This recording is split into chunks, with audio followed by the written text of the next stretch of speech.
Okay, we are here. This is my first official recorded podcast and video for the Moms, Minions, and Mayhem podcast.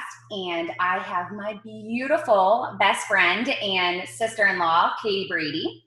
And she has been willing to be interrogated by me and all the questions that she's dealt with as far as motherhood. So are you ready to get started? Yes. Okay. All right. So give us a little bit of background, who you are, what you do, and tell us about Brady. Katie Brady. I work at Fidelity Investments, and I have a 4.5-year-old son. His name is Brady. Single mom, newly single mom. Work full time. It's definitely been a challenge, but fun. Fun. Yes. We like to use that word. Fun.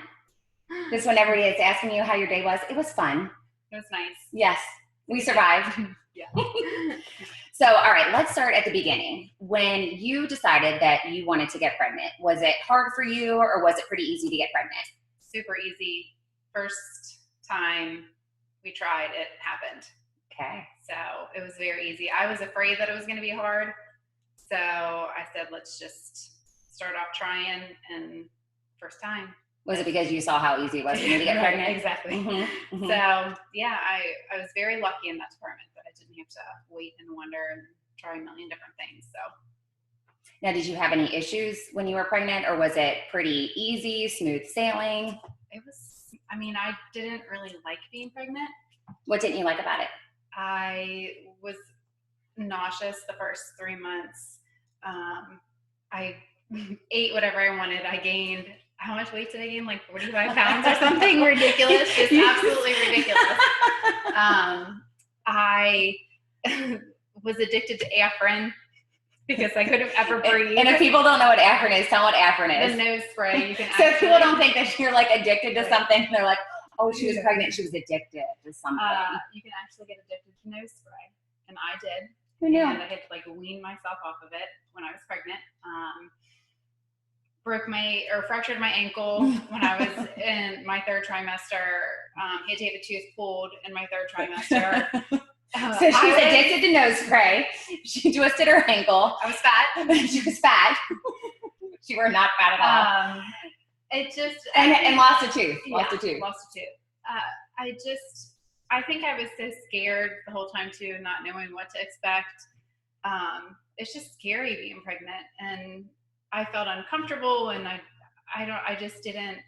I look back and I enjoyed it because I'm like, oh, there's a baby in my belly. But as it all was happening, I'm like, I can't wait till this cute little baby comes out of me because I am so over being pregnant, over it.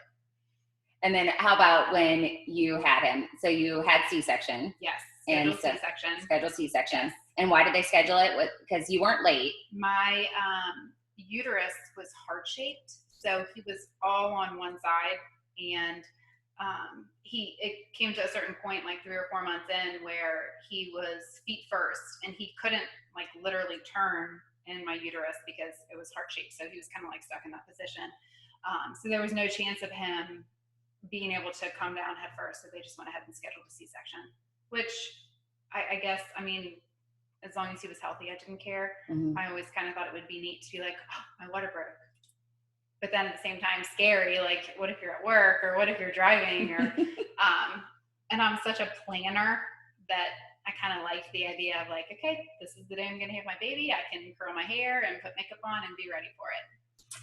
And a planner, that's putting it lightly for this little lady over here. Okay. It's probably best that she had a scheduled C-section. I see this picture that she sends us, and she's sitting there in her kitchen, and she's got her hair up, and she's got her makeup on, and she's ready to go to the hospital, ready to go. And I was like, but the after pictures, because I was so sick afterwards from the medicine that they gave me.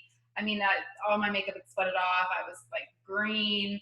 I was puking, so none of that really mattered anyways. But Brady was healthy. It's so glamorous. Right, I know. So you have this beautiful, healthy baby boy, and you bring him home and adjusting to motherhood. What did you feel like was the hardest part about having a newborn and being a mom?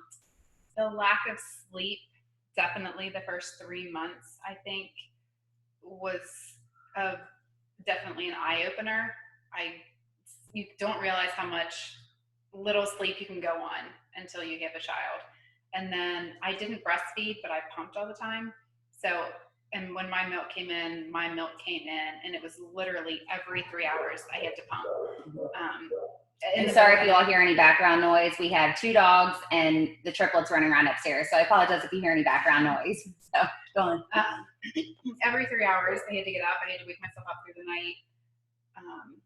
So constant pumping, and then like doing the dishes and stuff, and then trying to get sleep. And that was really hard, the lack of sleep. And also I think not knowing if he cried, I'm like, why is he crying? What does he need? What does he want?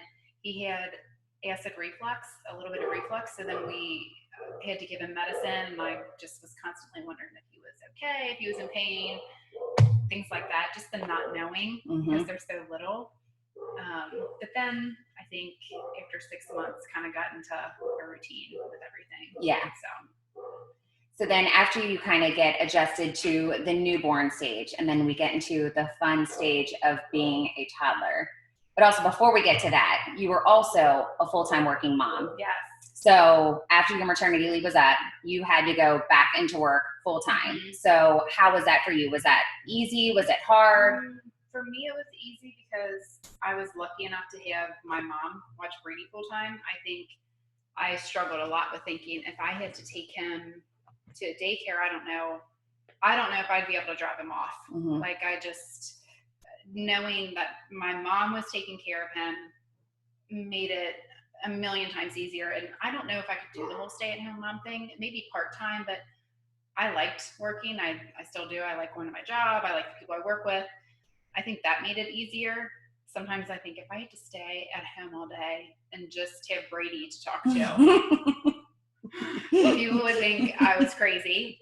I think it was almost easier going to work than it was staying home, taking care of him all the time. And it made me enjoy so much more the time that I did get to spend with him when I did come home. I would miss him when I was gone and be happy when I came home. And my mom, it was the greatest thing in the world for her. You know, her and Brady are still like best buds. So I think that having my mom watch him, and I just worked right down the street. I liked my job. So to me, it really wasn't that difficult. And if I wanted to come home at lunch, I could come home at lunch and see him. Or my mom could come up and bring him to work. So I was very, very fortunate in that department. Yeah. Or else I don't know what I would have done. I would have probably quit my job. Yeah. Because I don't know if I could have just dropped him off somewhere. But I know people do it every day. You just have to do it. Right.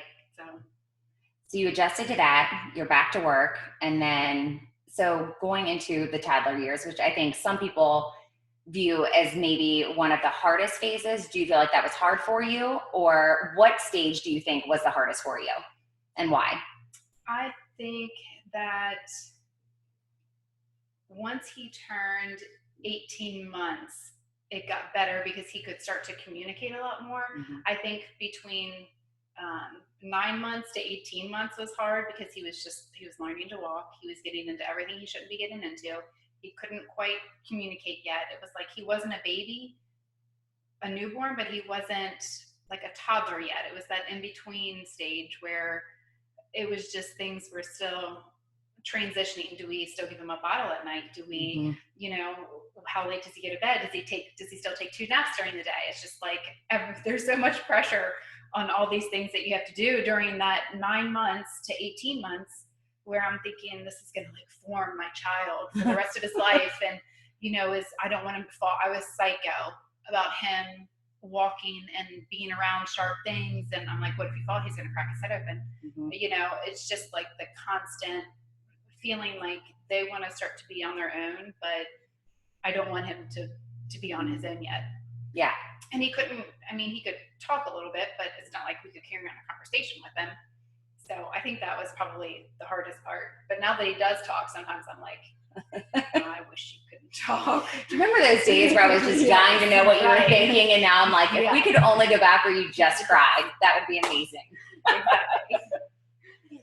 So what about his sleeping habits? Some people are blessed with a child that sleeps perfectly through the night and they have no issues whatsoever. Some people have that child that doesn't sleep at all.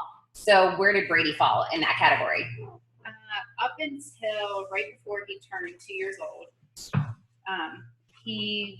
It was amazing.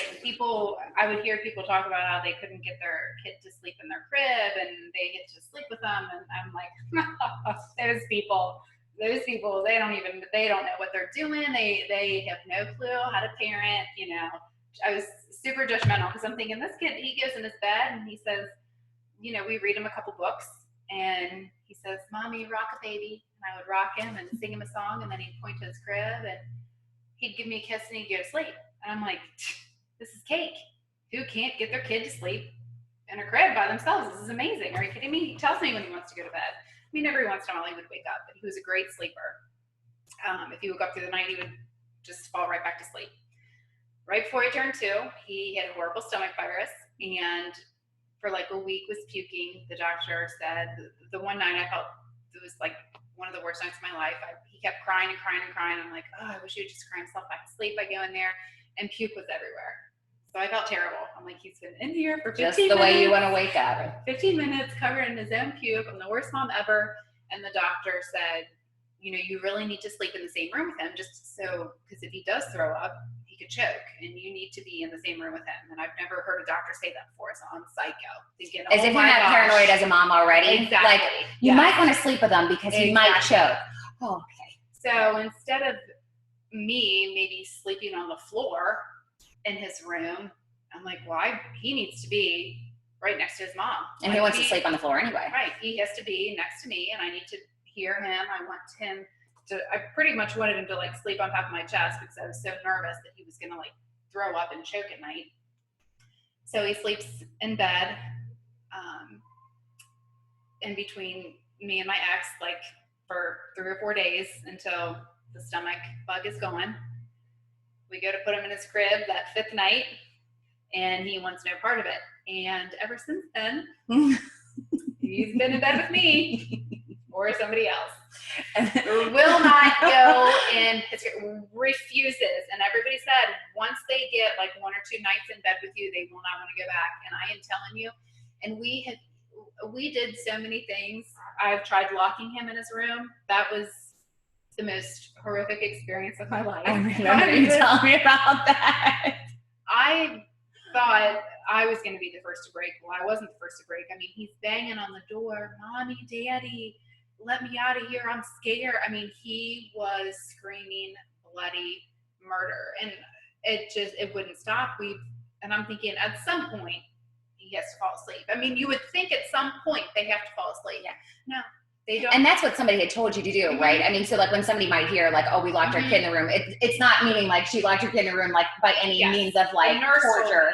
This was recommended from a nurse. So. And I couldn't.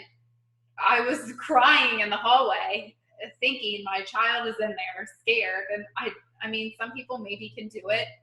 I am such a sucker that, he's banging on the door saying, Mommy, Daddy, come in here, get me, please. It just wasn't even worth it. Mm-hmm. And they said it would probably take 5 or 6 nights. And I'm thinking, I can't even do this for 30 minutes. And they want me to do this for 5 or 6 nights to break this habit. I literally couldn't do it. And then I wouldn't get any sleep. So we tried getting like a double bed in his room or a big boy. We first tried a big boy bed. And that lasted for about an hour that he wanted to be in his big boy bed. Then he would the funny thing is though, that even though he could get out of the bed at night, he never once would get out of the bed. He was sitting there and cry until we came in and got him. Like he would not get out of his bed and like come into our room. He just laid in there and cried until we went and got him. Then we tried to get a double bed and I'm like, well, I'll just sleep in there with him. When he falls asleep, I'll get out, go to the other room. I'm not kidding. That kid would be sound asleep. And if I like move a muscle, he'd grab for me. Mommy, where are you going? I'm like, I'm not going anywhere. I'm right here, Brady. I mean, it was just, and now he's my little snuggle buddy and he sleeps in bed with me. And sometimes he doesn't want to, sometimes he does sleep by himself. Sometimes he doesn't. It's just kind of what works. So. And now we understand what all those other parents were going through. So now I'm all about like what do they call it? Co-sleeping. Co-sleeping. Mm-hmm. I high five to the co-sleepers because I get it now. I mean, I don't know. And he he plays with my hair when we're falling asleep, and now it's just kind of a thing. So, and which I also have to tell you all this. So my triplets are, what are they, like 4 months, 5 months older than he is. So they're both like 4.5. And so we actually had Brady spend the night at our house one night, and he and my daughter Layla are like two peas in a pod, like best friends. And so Brady does have this thing like where he wants to play with your hair when he goes to sleep, like that's his soothing mechanism. And so this happened like probably like less than a month ago, and Brady came over for a slumber party. And I've got the camera monitor up there, and he and Layla wanted to have a slumber party in her room. And so I'm like, the camera's flipping back and forth between all the rooms. And so all of a sudden it comes up on Layla's room, and I'm like, oh, no way, no way. And I can't hear the sound that's going on in there, but all of a sudden I see Layla go, flip her hair over, and then her glorious hair. And you see Brady, and he, like, I can only imagine that he like said, wait, how do you say it in Brady's voice? He said, can I get your hair? Can I get your hair? Can I get your hair? So I can only imagine when he said that to Layla. Because next thing I know, he's playing with her hair, and she's just lying there. It was the cutest thing ever. And he'll make me turn my head. He's like, Mom, turn your head the other way so I can get your hair. So I can imagine he's probably telling Layla, turn your head over so I can play with your hair. Oh my gosh. The sweetest moments, I swear. I know. So co-sleeping, you know, is something that you just become accustomed to. And I can imagine, like, you know, anybody from an outside looking in, like when you weren't having that issue and Brady was sleeping in his crib, you thought, okay, gosh, like, I bet you would be so easy if you just shut the door, let your kid cry it out, and you'd be on your way. Then you having to be a full-time working mom, and you're like, okay, you know what? Like, it's either between like sleep or no sleep, and I'm still going to work the next day. So I think that anybody in your shoes would have been like, okay, I surrender. I'm waving the white flag, and that's it. We're done. I chose sleep. And there would be nights when I would literally be in tears. Like, I cannot stay up anymore. I have to get up in 3 hours, and I have to go to work for 9 hours. I have to sleep. If it means him sleeping in bed with me, then guess what? He's coming in bed with me, because I cannot stay awake any longer. It's time to work.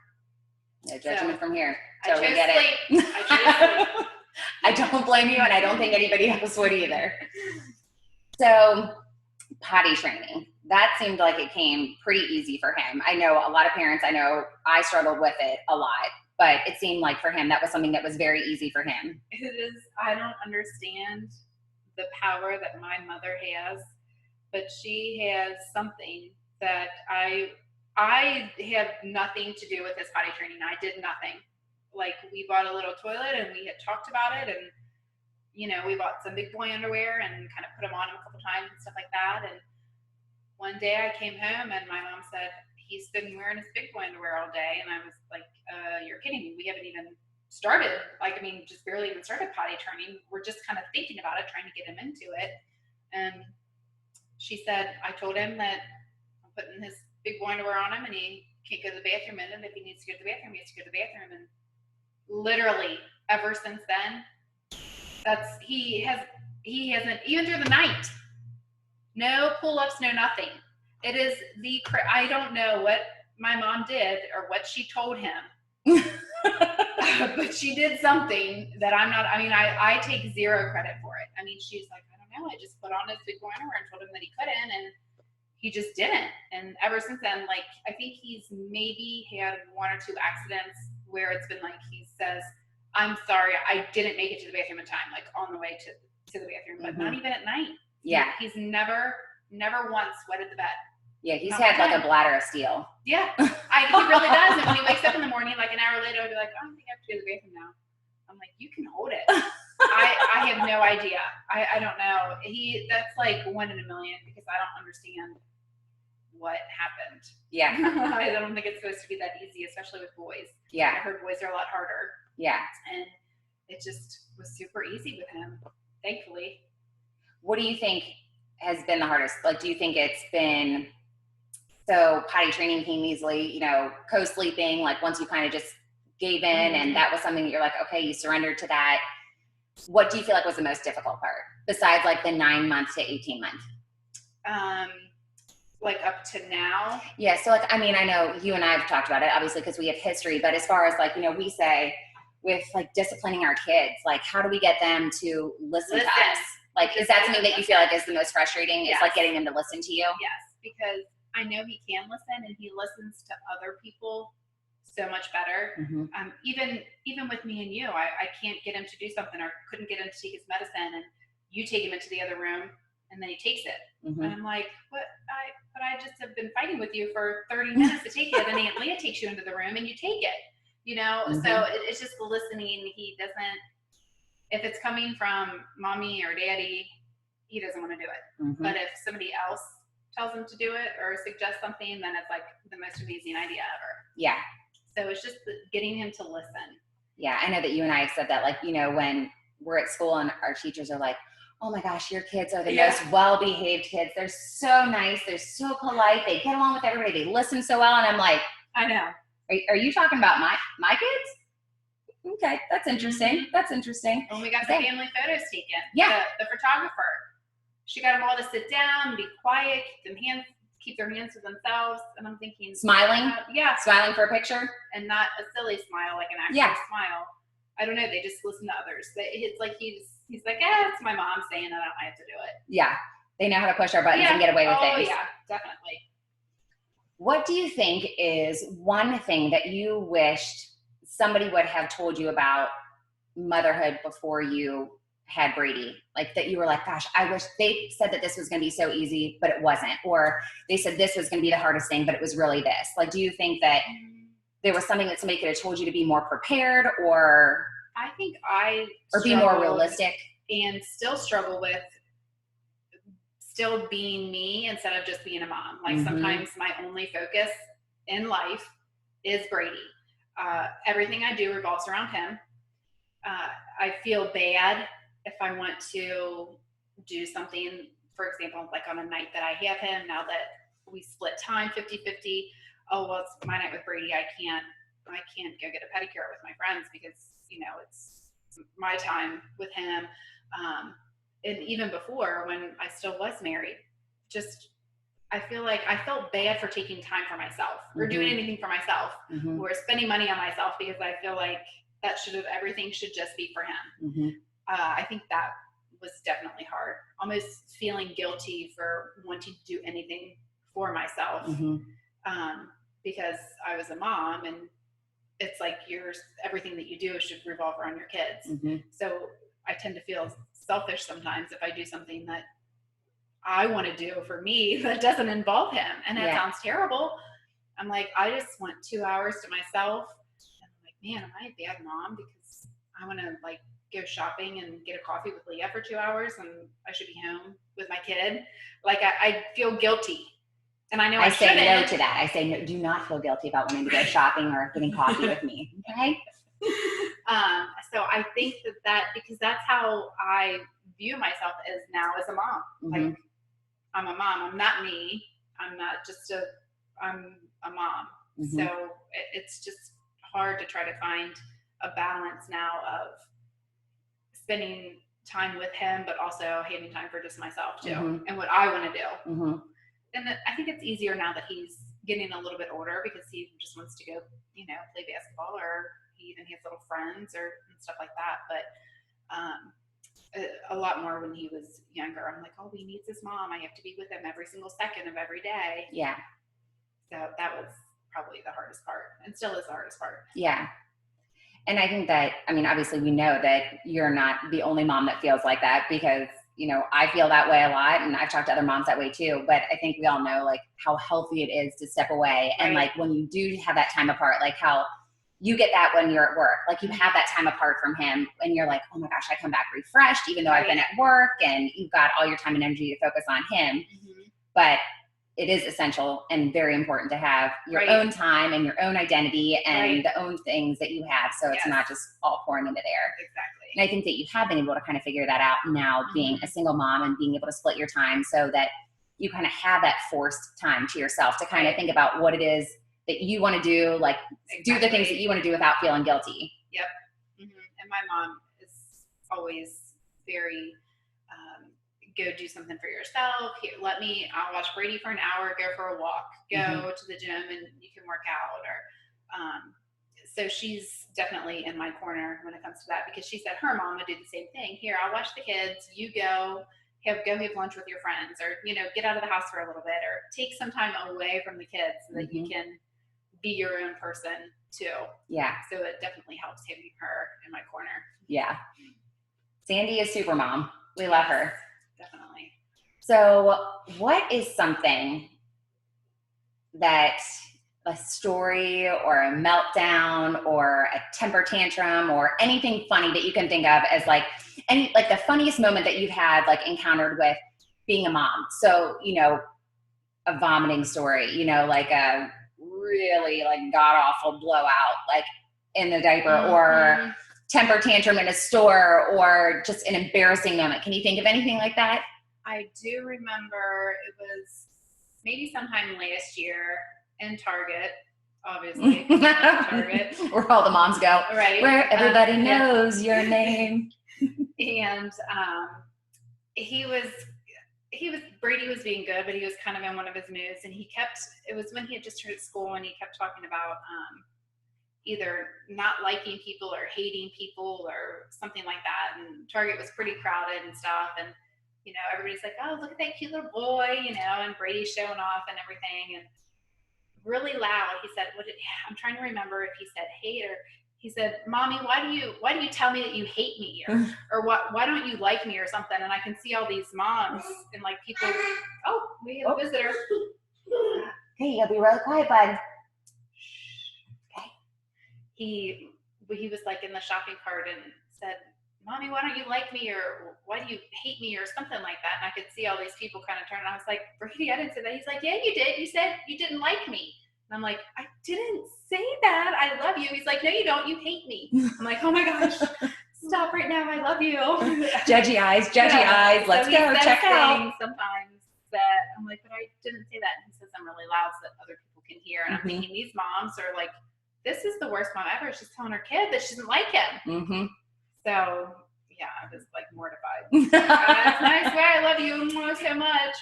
I swear I love you. Let's go get you that toy you had your eye on. Okay, come on over here. Shut your mouth.